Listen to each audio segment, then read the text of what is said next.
Hey, fabulous listeners. We love getting reviews. We've said it before and we'll say it again. We really enjoy bringing you this podcast and we love hearing about it. So for the month of March, if you do a review for A Magical Life, Health, Wealth and Weight Loss, you go into our competition, our draw for a $25 Amazon gift card. Yep, you heard it, $25 Amazon gift card. All you have to do is tell us what you think of the podcast, what episodes stand out to you, and we will pop you into our March 2023 draw, brought to you by Holistic Natural Health.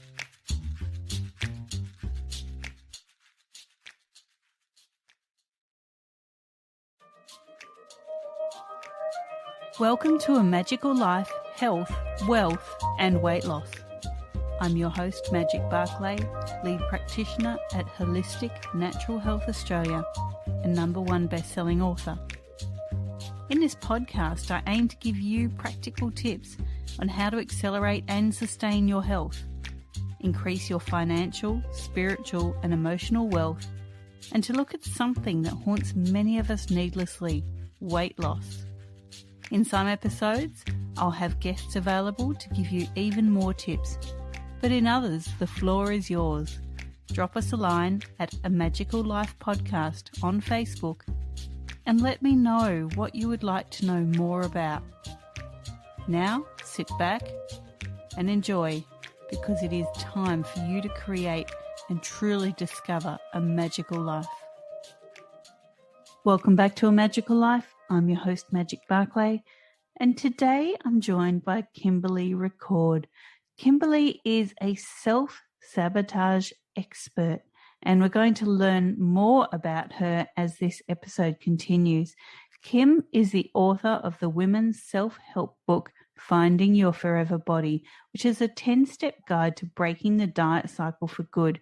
She's the founder of the Self-Care Success Formula, which helps ambitious, purpose-driven women break self-sabotaging habits so they can regain their energy and confidence and create more joy and fulfillment in their lives by their own standards.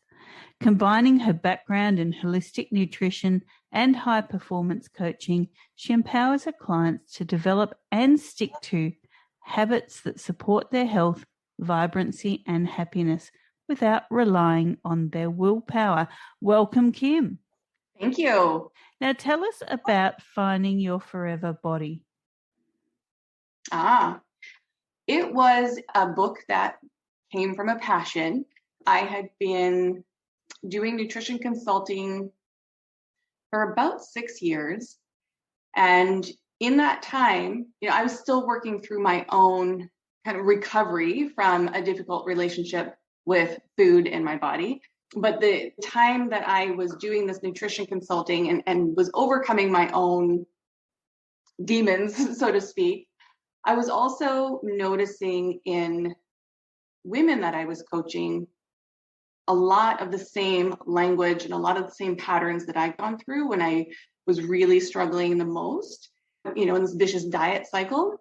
So it came a point when I was just about in my 40s, several years recovered from this myself, and I started to look back on the journey that I'd had. And it actually happened one day because I didn't realize, it wasn't like it happened overnight, but one day I had this realization. I was sitting in complete gratitude one day for my body, and then had a flashback to, 10 years earlier or 10, 15 years earlier, when I was absolutely detesting what I saw in the mirror. And then that's what began the inquiry. Like, how did this happen? How did I go from looking in the mirror and picking apart everything that I saw to today having complete gratitude? And so it was that exploration that started the writing process for my book, Finding Your Forever Body. There was a lot of my own investment in my growth throughout that time too. So a lot of those pieces got brought in to that journey. And I put it into a simple 10-step guide for women who also struggle with it, because I saw that it was a very prominent problem.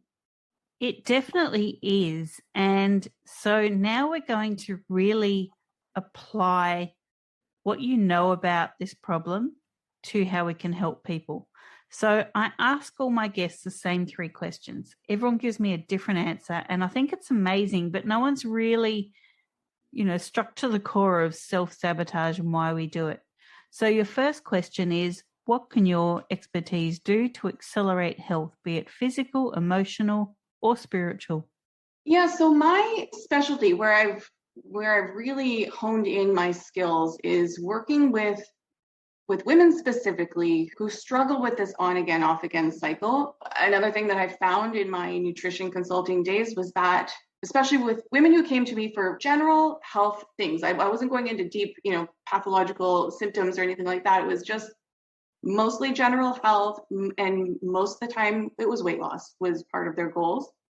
And so, there was the realization of most people know generally what they need to do to maintain good health. They know what has worked for them in the past. The big problem is, why aren't they continuing to do it consistently over time? And so that's where I started diving into a little bit more of that mindset piece. And actually, through my discovery, I realized it goes even deeper than mindset. It goes really right down to a core level of self-worth for most women.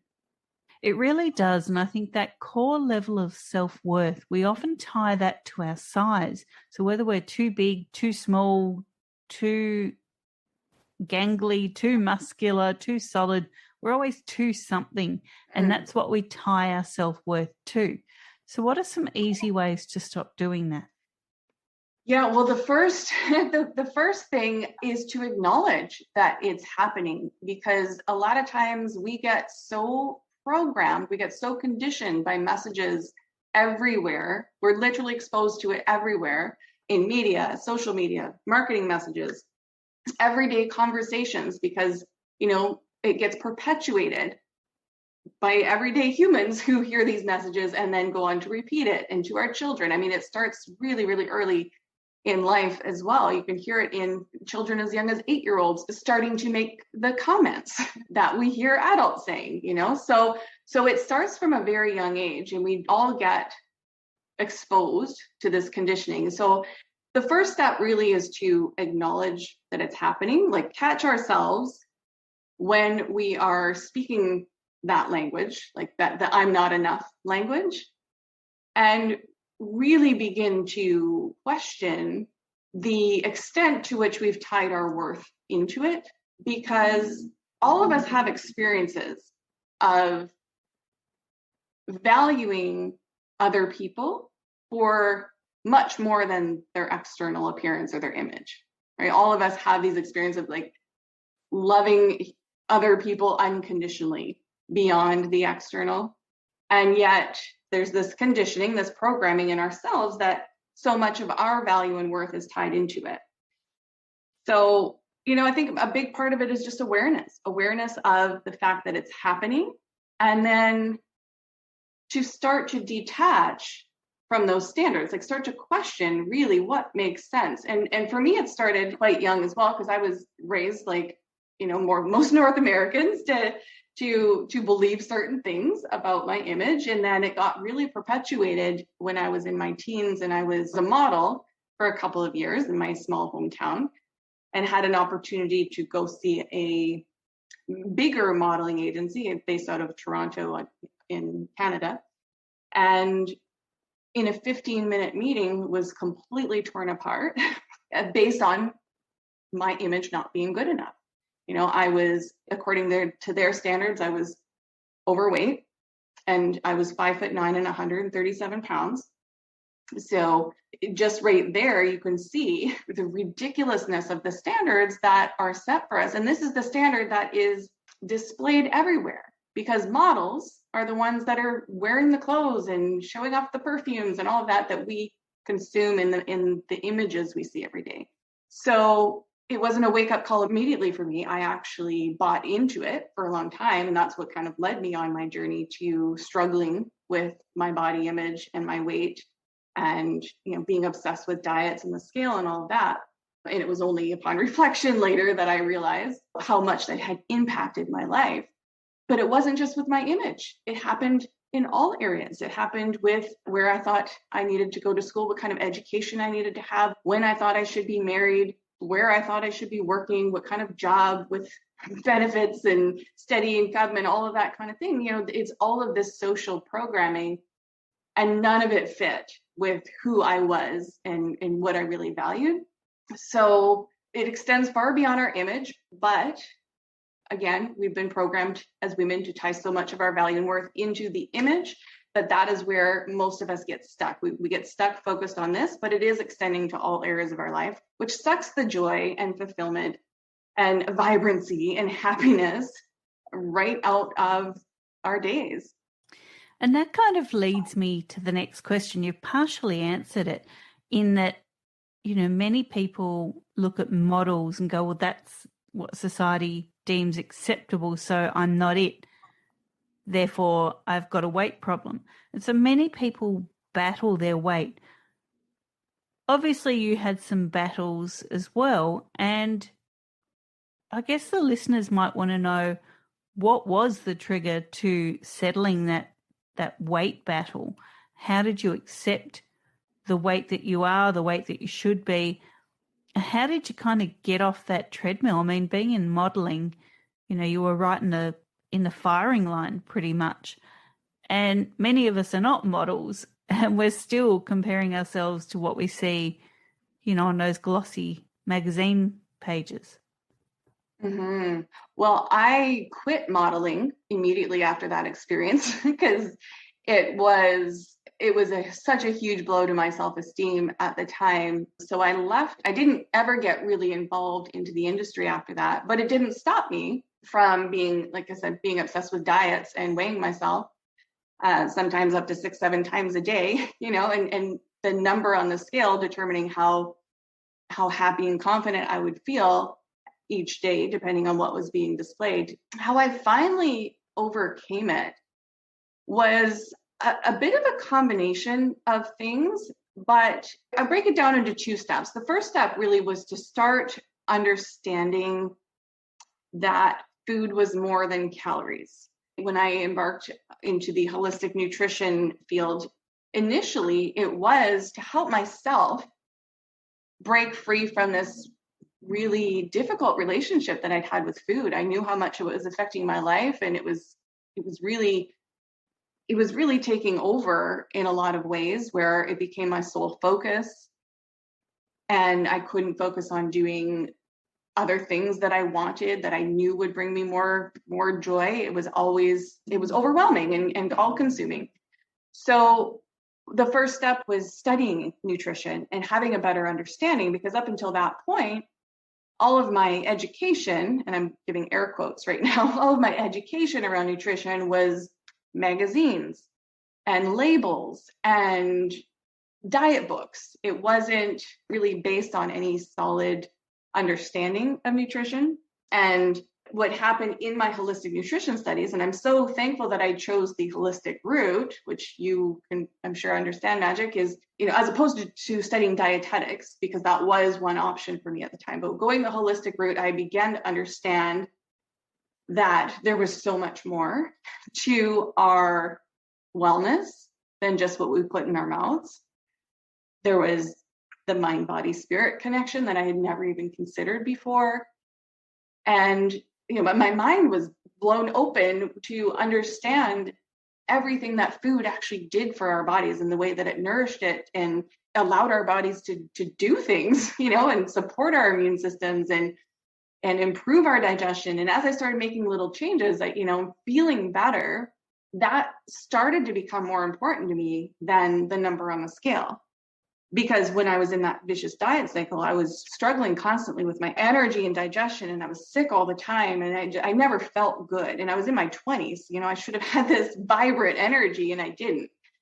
And so when I started to apply a lot of these nutrition concepts that I was learning, it was making just such a world of difference in my energy and slowly increasing my confidence as well, that the focus stopped being about measuring and counting, and just started being more about looking at quality, reading ingredients, starting to understand how our food is processed, and moving more towards whole natural live foods, which is what we were taught.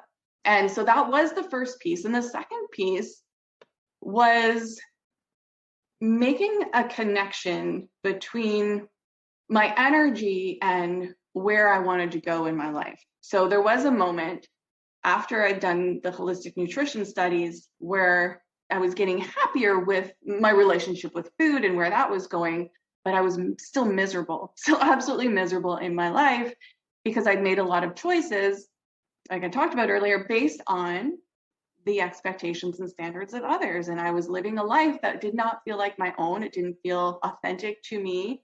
I didn't know what I wanted yet exactly because I'd never really been taught to explore and look at that there might be other opportunities that are more aligned. So making the first step towards something that felt more in alignment with my values and where I wanted to go was the next piece. And so when I started to put more focus onto that, the focus on the scale and the food and all of that just completely went to the wayside because I had a lot of major changes that I was making in my life.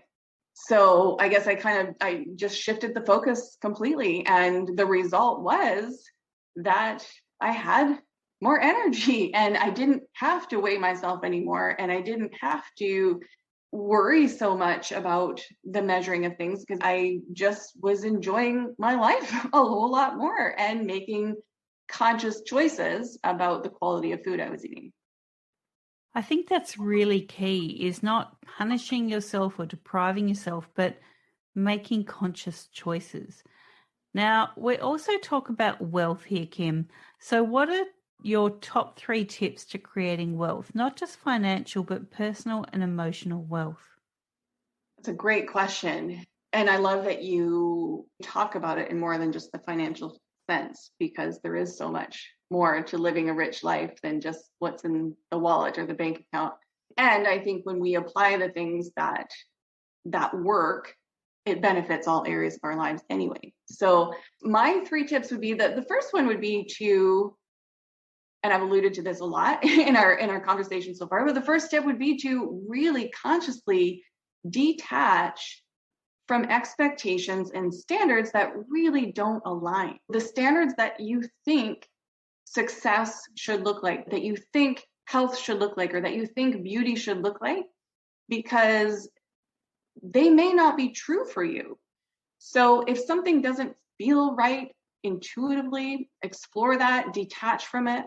And then so that would lead into the second tip, which is to set your own standards that do align with your values and the vision of what you truly want for your life and what can bring you the most passion and joy and fulfillment.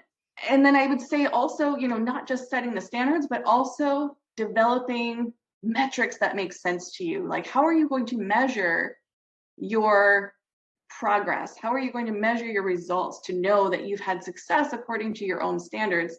I think that's really important because, again, we've been taught to use things like maybe the number of investments or, the number on the scale or the number of years you've been married or whatever it is, depending on whatever area of your life, right? There's these expectations that come from who knows where that you may have bought into that don't align, that aren't truly yours. So setting the standards and metrics for yourself, I think, are really important. And then the third piece I would say is absolutely critical is to create an environment for yourself of people who really support your vision and your standards and the life that you are creating and the stand that you're taking for yourself, because oftentimes it can be very difficult to live into it if we don't have the right people in our environment supporting it. Our environment's always stronger than our willpower. You may have heard that before. And if we have unconventional vision for ourselves, or we have unconventional goals that maybe don't fit the standards, we're going to hear that a lot from people all around us in our families and maybe old friendships, that people who aren't used to seeing you have a different vision for yourself. And it can be really easy to shrink back and just accept the old ways or the old standards and then go through your whole life being miserable because of it. So finding the people that you can surround yourself with that will really support you, coaches, mentors, communities that will help you to see possibility for yourself and stay in that vibration of possibility and excitement and belief. And sometimes we actually need to borrow belief from other people until we develop it ourselves, because again, the conditioning might be so strong from our whole lives that it is difficult to make those shifts. So I've always found coaches to be an incredible tool for this process, because they are people who lend you belief when you don't maybe have enough of it for yourself. So I think that those three things would be my 3 tips. Fantastic. Now, Kim, we love freebies here. So people can get a 45-minute confidence kickstart call with you, and that's at kimberleyrecord.as.me/confidence kickstart. Listeners, that's a fantastic offer. I would definitely jump onto that, because how many of us value ourselves or determine our self-worth by what other people say, do, or think? And Kim can definitely help you. Listeners, you can find Kimberley at Instagram, Kimberley Record, and Facebook, Kimberley Record CHPC. Thanks for your time today, Kim. Thanks so much for having me. Pleasure. Now, in our next episode, Kimberley will be rejoining us, because we have so much more to delve into. We've only just touched the surface. So in 171, we're going to talk about detach from conditioning. Listeners, this was your episode 170. Go forth and create your magical life. Thanks for listening today. Please subscribe to hear future episodes, leave a review, and share this podcast. You can follow us on Facebook at A Magical Life Podcast or at Holistic Natural Health Australia. That's holistic with a W. You can find us on Instagram at Holistic Natural Health or at www.holisticnaturalhealth.com.au. That's where you'll access all sorts of articles, freebies, and more.